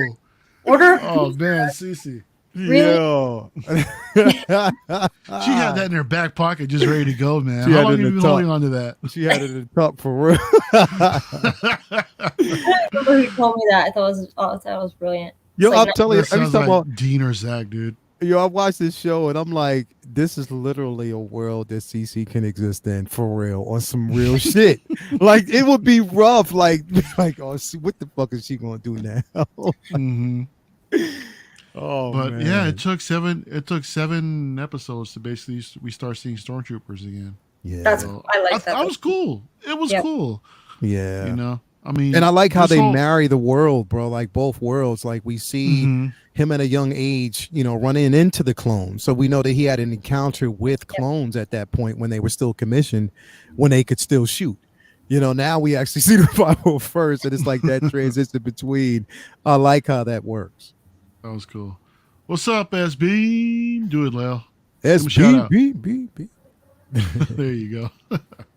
Yeah, man, and that's basically it. It's just this whole episode was just fantastic. It was all set up, scheming and plotting, on both sides. It was just incredible. It was very, in a sense, Game of Thrones, like in my eyes. So that's what I was like. Sprinkled with Star Wars. I'm like, yo, that's what's exactly up. What it is. That's exactly what it is, and that's how I felt about the episodes, though. Yeah. Someone's like, I think those kids are bastards, and they're like, your tongue is gone. Like, we're just gonna cut that off right now. Like, Yep. Can we just? Oh my gosh, I can't wait for House of the Dragon. Dude, that last episode was so damn good. The next one coming up, bro. It's the last one, and ending. Damn. She's a boss. She's a boss, bro. With this last episode, I was like, yo, it's so dope. And everybody was wanting her to say Dracarys, bro, but she was like, yeah, I'm just going to scare the shit out of you for a minute and just leave. The only scene that I had to turn off, bro, was the fucking feet, bro. I was like, come on. Oh, dude, that's right. I was loving to show up to that point, man. Let's not do a lot of spoilers for that, just in case people in the chat haven't seen it, just because true. But I will say, I won't name the character, but it's very obvious what happens. But I'm sad because like my favorite character is not is not is not around anymore. But they keep talking about how this actor deserves an Emmy, and I'm like, yes, it was incredible. Yeah. Absolutely. It was absolutely incredible, man. I can't wait for the next episode. CC, are you familiar with the story? You read the book? Oh yeah. Okay, all right. I'm definitely not one of those people that avoids spoilers. If anything, I'm like, how does the Dance of Dragons end? So I already know like who dies, how they die, who marries who has kids, because I'm just impatient and I want to know everything. So, but I think that you could still obviously very much enjoy the show, knowing those bits and pieces, and I think maybe even appreciate it a little bit more, because I think kind of like the difference between a novice Star Wars viewer watching this show versus someone like us who've maybe drank the Kool-Aid, know a little bit more, not as much as Beskar Kid, but like, we call it our own a little bit sometimes. Those little Easter eggs, those little nods, and also it's almost like the irony where you see something happen and you're like, oh, that's ironic considering we know how this person ends up doing this or doing that, or how their story ends. But yeah, it's been a damn good season of TV, I feel. And I haven't even watched, there's a lot of, like, I haven't started She-Hulk, and I had a coworker recently tell me, like, you need to watch it, it's good. Yeah, Lil loved it. What? Yeah. She-Hulk? She-Hulk. Well, you didn't like it? That was sarcasm? Oh, shit. Well, so I've seen a lot of people talking shit about the finale, but thankfully, like, Danny Lee, like, he's a fan of the comics. I think he's and other people I've seen say that, like, hey, like, a lot of the campiness and, like, fourth wall breaking and, like, corny jokes and stuff like that they make in the series are things that you saw in the comics. So well, it's not departure. So you did, and it's not really too much of a departure, but it would have been different. Here's the thing. It would have been totally different if they didn't mix that with the tool or the device of really targeting, those who troll on the internet, because it's just like you paint a target on your back when you do stuff like that. And that's what they did. Like, every trope was basically targeting those who, and I was like, yeah, I checked out of that last episode, because the thing is, it's like the direction, and not really spoiling it for anybody, the direction that they went, there were certain things that haven't been solved yet. They just cut and paste and just went to something totally different. I didn't like it. It's like with Jennifer Walters, she's such an important character. She's such an important lawyer and extremely intelligent. And you just pretty much galvanized her the entire show. It just didn't work. It didn't. I got a kick out of it, man. I thought it was entertaining. I mean, I didn't love it. I can understand why people aren't liking it, because it did have its bad points, and what they did with a certain character that we've seen in the trailers, I was like, no, why? I love that character's in here, but what they did to them was just like, I'm not a fan of that. Well, then we have, like, I haven't started Rings of Power, and Handmaid's Tale started up again. I'm like, shit, I got a lot of catching up. There's too much. There's too Rings much of Power. Did you finish Rings of Power yet? Nah. I saw the first episode and some of the second one, and that was it. I never got to finish it yet. Well, there's a lot of the last episode of this season. It answers a lot of questions that the people have had. I'm just going to keep it there. I'm just going to keep it right there. Okay. And things you don't expect. It's like, oh, what the? How did I not see that in the very beginning? It's going to answer those questions. So it picks up, bro. It really, really does pick up. And the main thing is, like, for me, if I start watching something, I can't stop. I have to keep going. But once you get to that end, it's satisfying. It's a satisfying conclusion to me, at least. Nice. How many episodes do we have left of the show? Of what? This one? Of the Rings of Power. Well, it ended. It was not ended, but the last episode, the season finale, was last Friday. Oh, that was the season finale? Yeah, that was the season finale. Yeah. 8 episodes? Wow. 7 or 8? It was about a couple. I think it was almost 8. What was that? I forget the. Hold on. They're expensive as fuck, so I don't blame them at all. But it also makes me incredibly thankful that we have as many Andor episodes to look forward to. Like, we're just a little over halfway. That's, like, impressive. So. Most impressive. Had to. I bought. Well, I don't know if you could say this is like an Andor prop, but I bought Valarin's rank badge. So I guess I could officially say I have a. So, like, the rank bars, like Deidre's got 3 blue ones, I guess. I bought his badge. Oh, nice. For my collection of Star Wars props. So That's cool. I'm getting there. That's It'd cool be to have cool an to Imperial see like ranking like that. more little, because I'm sure you guys are excited to see hot toys from the series. I want to see like more props and replicas, art prints.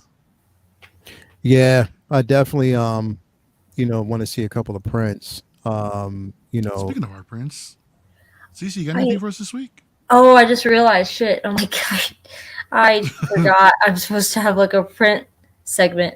That's fine. This is off the top of your head. I mean, is there anything cool that you can recommend or that? Yeah, I that can caught show your eye? you the one I bought. Was it this week or last week? I don't remember. Shit. I can show Can you you. share your screen or drop a link?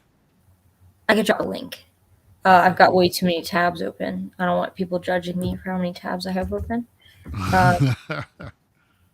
I'm working on decorating my office at work, and I really hope that no one is butthurt about it, but we'll see. And so I have like a Vader print, a Batman print. Actually, I think it's right now it's going to be like 2 Vader prints or Vader-centric art prints, and then 2 Batman prints that I'm going to put up in my office. And this one just shipped. And I think it's going to go well with my Batman prints. Yes, I did get. Yeah. So, I didn't get the Heath Ledger Joker print. I just got the Christian Bale portrait by Gabs. They were up for a few minutes, but it was one of those. I just was not in love with the Heath Ledger, and I don't think I'm going to regret not getting that one. And also, I'm that kind of person that if I miss out on a print, I don't mind getting it on the secondary market afterwards. Dude, yeah, so I got this one, is dope. which is relatively new. This. I think it came out a week or 2 ago. I can't remember, but it's Devin Schweffler, and I have he's done 2 trilogies. So he did the original trilogy, and I have the C3PO one that he did. Well, C3PO. So he did one for like New Hope, which was like kind of like C3PO's head, and then half of it was like other scenes from New Hope. And then he did the Empire Strikes Back one and Return of the Jedi. I think I have the Return of the Jedi one too. And then he did the prequel trilogy, which I know those were very popular. That's pretty cool. So if you Google his name, you'll find those. They're kind of hard to find. So any statue collectors, if you're familiar with Michael from NYC, I helped him finish his set of those art prints. And it was tricky because like I haven't seen a lot of people selling the sets. And if they sell 1 or 2, that's the goal, Renz. That's literally like people like I feel like some communities, I feel like not an outcast, but I know props are not for everyone. But my goal is to make my house look like, and my office, like Thrawn's office, like Luthen's shop, like with props and things that you'd see in the universe as well. And it's cool because I've like even this week, someone sent me a link to the Pure Arts Catwoman mask that just went up. He was like, "Hey, you're one of the few people I know who really loves props, so I figured you'd want to see this." I'm like, "Yes, I want to see that. I'm probably going to order that one too." And this lithograph is still available, which is kind of surprising. So Dark Ink, it's a licensed company. It's an offshoot of Acme Archives. What I do like, I feel like their art prints tend to be a little more expensive than sometimes than like Bottleneck, surprisingly so, and maybe even Mondo sometimes. But I think Dark Ink, Acme Archives, Great Matter Art, they're licensed galleries. I think they're actually all owned by Acme. But I think there's like a following that companies like Bottleneck and Mondo have. That means that the second they put a print up, they've talked about it, people are hyped for it, they will buy it, it will sell out in minutes. Whereas these kind of licensed galleries, they put stuff up and they're not going to post about it on their Twitter. They're not going to post about it on their Facebook. Like, it's just going to go up. And so for that reason, it tends to be available a lot longer, like days, months, sometimes.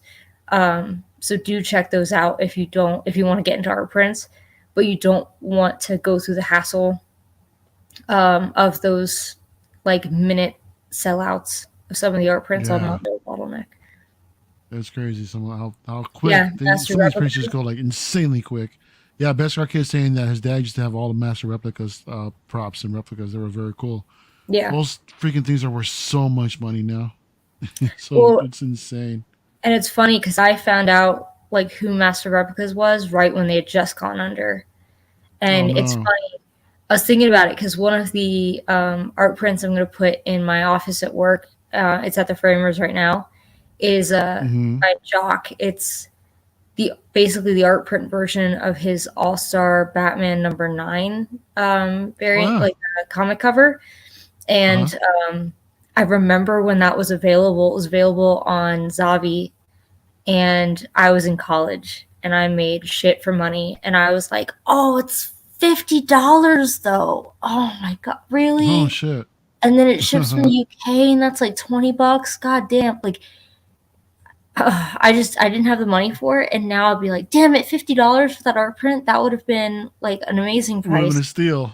Yeah, I have no problem saying, "Well, I don't think my family's gonna watch this," but I spent, I think it was like 120 on it. So I mean, not that much more. Like, it's okay, like a little more than twice as much as it would have been years ago when I was in college still. But it's funny to think like I had 2 pennies to my name and I couldn't afford it, and now I'm having to go backwards, and I'm like trying to hunt down some stuff. But yeah, that's how it goes when they all start collecting shit.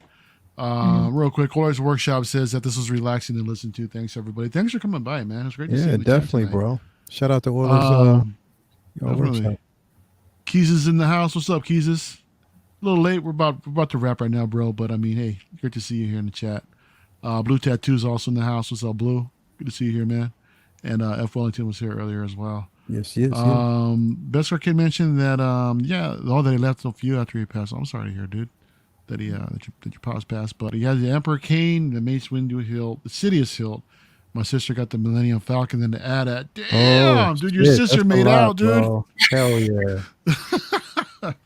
Hell yeah. Oh, that's awesome. Such a Star Wars nerd, those have to be like incredibly valuable, like emotionally so, rather than like monetary. Yeah. So that's awesome.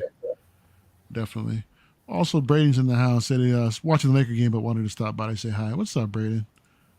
Love that dude, Braden, the homie. So yeah, I'm gonna go ahead and wrap right here, guys, and just want to thank everybody in the chat for coming through tonight. And CC, thanks for showing us a print. I'm sure someone, maybe even myself, might be buying something pretty soon. So, but what's going on with Rogue One 6 soon? I don't think we have group therapy this Friday. Let me see. I'm sorry, I'm a little disorganized. So I'm trying to remember the last episode we had, which I think we were talking about so that was last Friday. So we won't have group therapy this Friday, but we'll of course be watching Andor on Wednesday morning for most people. So it's it's midnight Pacific Standard Time, and then 3 a.m. Eastern Standard Time. And then we'll have group therapy on Friday night.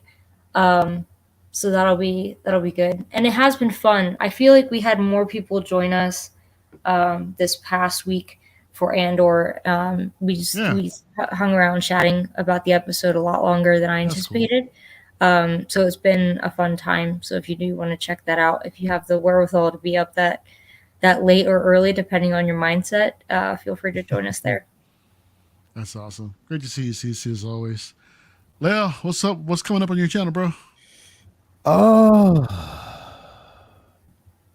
We have, there won't be a Figure Flex Friday tomorrow night because I'm going to see Black Adam. So, I'm definitely not going to do that.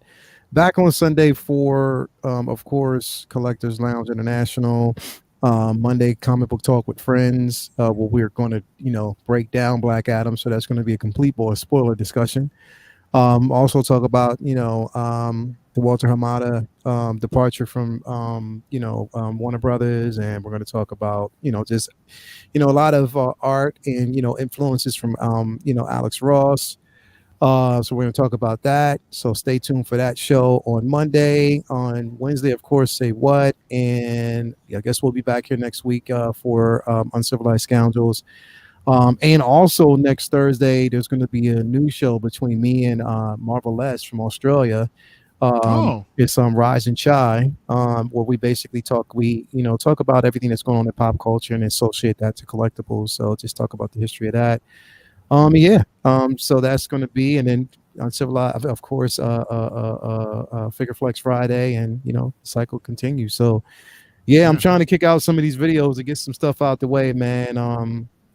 There's just a lot going on. Like, there's so much going on with work and life right now. Like, it's just crazy. Like, next, this is, I think, next week is me and Toya's anniversary, and my birthday is next Tuesday. Awesome. So so we'll be on a lot of stuff. So it's gonna be a busy week, but I can't wait, bro.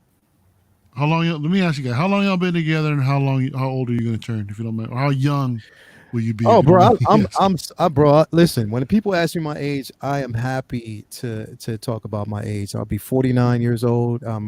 Again, I'm 49 years young. I still feel good. I'm wise. I'm beyond my belief. I'm still a kid at heart. So I'll be 49, approaching 50. I will be celebrating in Hawaii, so I can't wait for that. That's going to be dope. I'm going to Hawaii, man. That's a premonition. I'm throwing that out there. I am going to Hawaii. I cannot wait. That's awesome. Me and Toya, we are going on. This is basically our fourth, going on fifth year, bro. Like, we've been together for a long time, man. So it's been some good. And the thing is, it's like about it, bro. You can't it's. For us, it's a complete reverse. It's like each year, it's like, honestly, and it's not like a cliche to say this or some bullshit. I'm trying not to gas her up, but each year is like a brand new year. You see her, it's like you see different things. It's always something that you adore about a person, everything that they do. And she doesn't know, and I'm like, I don't tell you shit. I'm not going to tell you why, like, certain things that you do that's just so cute. Because if I tell you, you're going to change that shit. So I ain't saying nothing. Just keep on doing it. You know what I mean? So that's where we're at right now, and it's like to celebrate it. I'm just fun. It's fun. And on top of that, bro, she's a huge nerd like me. So let's go. I love it. Well, congratulations to the both of you, man. Hitting 5 years, man. Appreciate and that, you, one step closer to 50. And 50 years old. Yeah, bro. I'm bro. breaking that mold, bro. Straight up. He getting there. That's cool, man. Bro, I don't want to become like, I don't want to be like one of them old. When you think about it, it's like when we think about when we were kids and we watched Star Wars and we watched certain things and we did, like, our parents was like, what the fuck is you watching? Why are you watching that? Like, what? Not my parents though, they love it, but just other people be like, why you this and the third? I don't want to become that. So it's like every time I age, it's like I don't want to cross over to the dark side, become a grumpy ass old dude. So I'm just trying to keep my youth, bro. Straight up. That's right, man. Got that Peter Pan syndrome going on, right? Yeah, right. What's funny? Best car here. 50 was a bitch. How old are you, dude? How old are you, bro? Because you look young as shit. I thought you were like, all right. I thought you were like in your like either, I don't know, late 30s or early 40s, bro. Shit. Damn, Curious. bro. Curious. I am. We found out recently I'm the youngest person in my office, like the unit I work in, and baby. I am. Well, I think there's there's someone who thinks she's 31 and I'm 30. I'll be 31 this year, but she's going on 32. So we're not that far apart. But I got up out of my office one day and my knee popped, and I was like, "Motherfucker!" Oh no! It popped like a goddamn glow stick, like shit. Not. It was. Yeah. That happens to me every time I get up, man. It freaking sucks. As soon as I just get up to stand up, pop, crack. I'm like, oh, why, bro? I literally, like, every morning, like, it takes me about 10 minutes to get out of the bed because I'm in that much pain every morning. Not just because I'm going to the gym, but that age sets in, your knees, like you're like I feel it in so many different. If it's not my knees, it's my Achilles tendon, it's my back, it's my elbows, everything. I'm just like, yo, damn, my younger self, if he looks at me now, he probably want to avoid that shit and eat healthier when we started. You know what I mean? But yeah, bro, like I'm telling you, bro, I'm not. Listen, I love aging. Like I really do love aging because, like I said, when you age, you just you become more aware. I love it, but the pain shit, they can leave that to the birds, bro. I hate that. I can't pull all-nighters like I used to. Like I can't eat whatever the fuck I want and have it not Sissy, show you're up on my barely thighs. gonna be 31. What are you talking about? We're pulling all-nighters like 40. What are you talking about, young lady? Well, it's funny because, like, as a kid, everyone was so excited about turning, like, everyone wanted to turn 16 and get their license. Then everyone wanted to turn 18 just so you're an adult. Woo! Like, as if that's cool. And then it was, like, 21. And then after that, who gives a fuck? Like, then it's, like, your big milestones, like 30, 40, 50, like, all the numbers. And when I was a kid, I don't know why, like, I just wanted to be 30 so bad. And then when 30 was approaching, I'm like, what the fuck was I thinking? But I think it too, like, little, like, baby me thought 30 was, like, where it was at, where it's like, I'll be out of college, I'll have a career, things will be great. Like, and then I'm like, damn, like, what? The adult life sucks. Like, why was I looking forward to this? And it's funny, God, was this last week? Shit, I don't remember. But I park at work and I have to like go get like a parking ticket, whatever, put on my dash, whatever. So I got out of my car and I'm sitting in the driver's seat and I just like get out and I'm like, oh, shit. And then I look and there's a guy next to me like getting out of his car they didn't know was there, and I'm like, God, that's embarrassing. Like I'm just like, I love my job. That's not why I was like that. I had just like worked too much. I'd been on my feet for like 16 hours the day before, and I'm like, oh, this shit again. Like life. And I look and I'm like, oh God, there's a witness. Oh, that's embarrassing. Like he probably heard me. I love the chat. I love that the chat's getting involved. Best Car Kid says he's gonna be 51 in a couple months. Dude, look at his Best Car Kid, man. Eduardo, yeah. The worst is hurting yourself from sleeping. Dude, I work with a bunch of meatheads who like all they talk about is what they eat and what their workout was at like 4:00 this morning and like shit like that. And then I come in and I'm like, hey guys, I pulled my neck while sleeping. Just tossing and turning. Like just that's cool. You guys keep talking about how much you're lifting and stuff. That's yeah. Single Best Car songwriter Kid says said pre-workout before you get to the pay. Funny, man. Best Car Kid said he's 30 days younger than Ming Na Wen. Wow. Damn, that's bro. cool, man. Love to see all of y'all. My Uncle Keith, bro, he's like my dad's. I think he's like got a couple days on my dad's same birthday month, same year.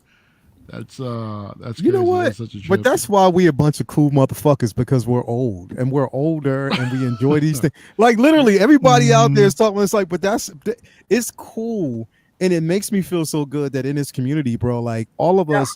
Because you think about it, us like, me liking the shit that I like, bro. Sometimes I look at this and I'm like, damn, am I crazy? Am I nutty? But I'm like, nah, like I love this shit. So to see everybody, really embracing the same thing, at such I would have never guessed that Best Car was like almost 51 years old.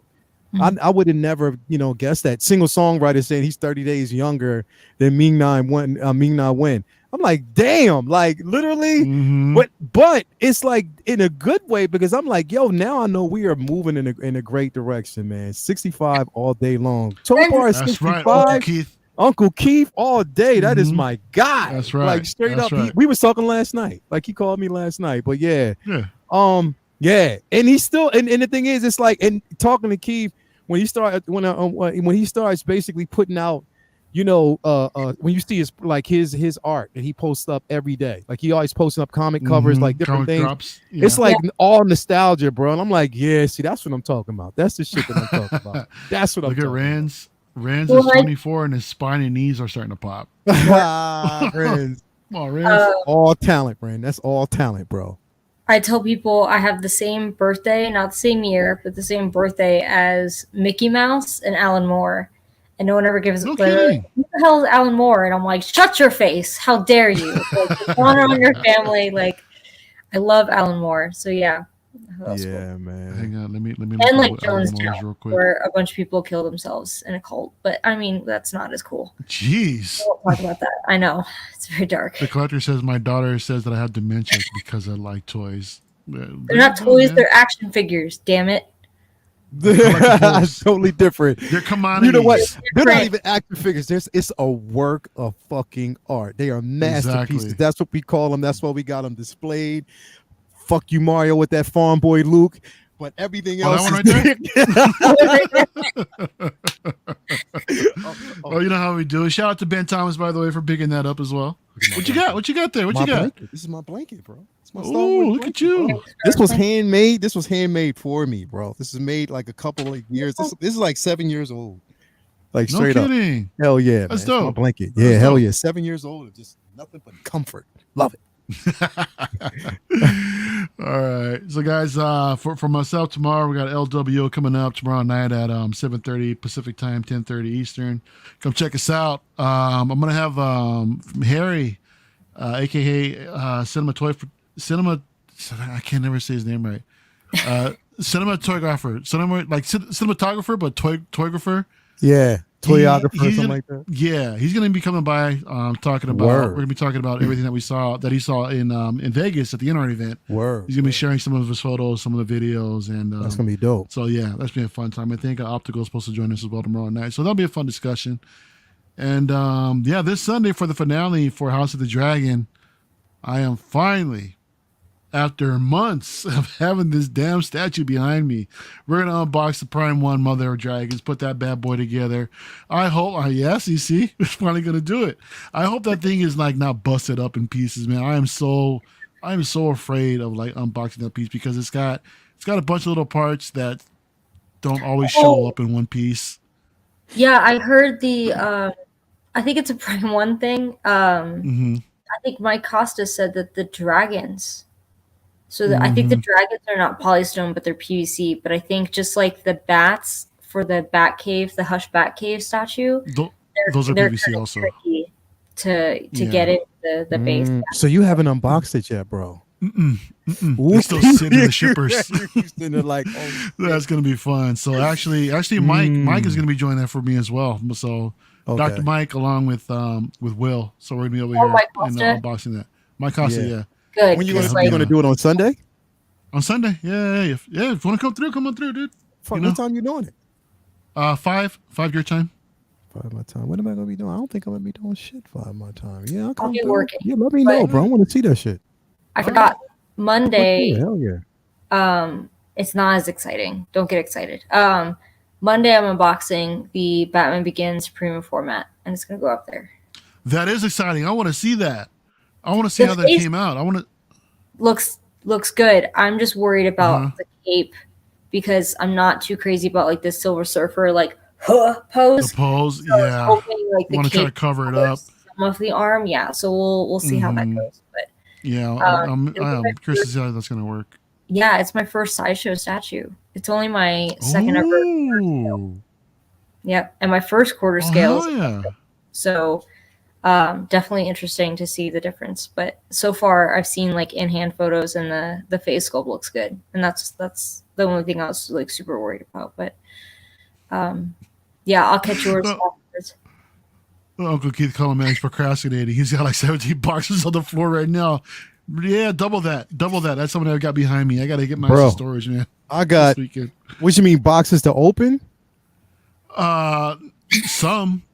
Let me see. I've got art prints galore in tubes. 5, 6, 7, 8, 9, 10, 11, 12, 13, 14, 15, 16, 17 boxes that in total that bro, like life takes the fuck over, bro. Like literally, like we don't realize how much we stack this shit. Like, and then I just got the notification that Echo is shipping now, and I'm like, oh shit, like that's another Echo's available right now, bro. Wow. It's available on Sideshow. Yeah, in stock. Oh shit. So let me tell you what I did, Mario, real quick. I canceled it. Use that 10%. No, did you? You Yes, spent the fuck your I money. did. I canceled yeah. that. Used the 10% plus points, bro. Got that. Did you get your NRD back? Yeah. Yeah, I did. Okay, look at Yeah. y'all know. Some of y'all might know that I'm kind of getting back into Marvel a little bit right now. So Captain Marvel was like they had a sale on it a little while ago, so Hell I jumped yeah. on that. I think it was like 50% off. So like, cool. Yeah. I'll put on Flex. I'm gonna save it for later because I got so much other stuff that I need to pay off. The other day, it goes on sale for 30% off. I was like, what the fuck? So I called Sideshow. I'm like, hey, let me cancel this order. Give me an NRD back and I'll reorder it. Okay, yeah, cool. Go ahead. I got that thing for like 150 shipped, There I think, you or something go. like that. There you go, bro. There you Gotta go, take advantage bro. of these sales, man. Bro, there you go. Take advantage of them because they are really rocking with 30% off on a lot of shit. Yeah. Well, we've digressed. We've been trying to like sign off for a few minutes. I understand, but I know. I tried it, but I don't fit the criteria. But if you are current, I guess it's current or former military, first responder. Was that the only ones? Or a teacher? Sideshow with using ID Me. So if you have like an official like government email address or something like that, I do, but I don't fit the category of first responder. The Sideshow will give you 15% off any in-stock item. Yeah. Which Shout for out. Stashes, Yeah. that's a bunch. I don't know if it's maxed with any of their promotions, but you could always try it. But I didn't know that. That's really cool. There's a few companies that do that. Like, I think I got Corksicle is a company that does like the tumblers, and I got like a few Star Wars ones as gifts, and I think they gave me like 30% off with that ID Me stuff. So Yeah, best car because that's how it should be. You know, it's badass. Yep. Yeah, definitely. Yeah, we definitely need to hook up our first responders and everybody else that's been out in the front lines. You know, for us teachers. You know, even our law enforcement CC.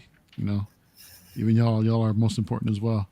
So, anyways, we're finally gonna wrap. You know, we digress, and that's it. That's it. All right, we're cutting it here. All right, we'll see you guys next time. Peace. So uncivilized.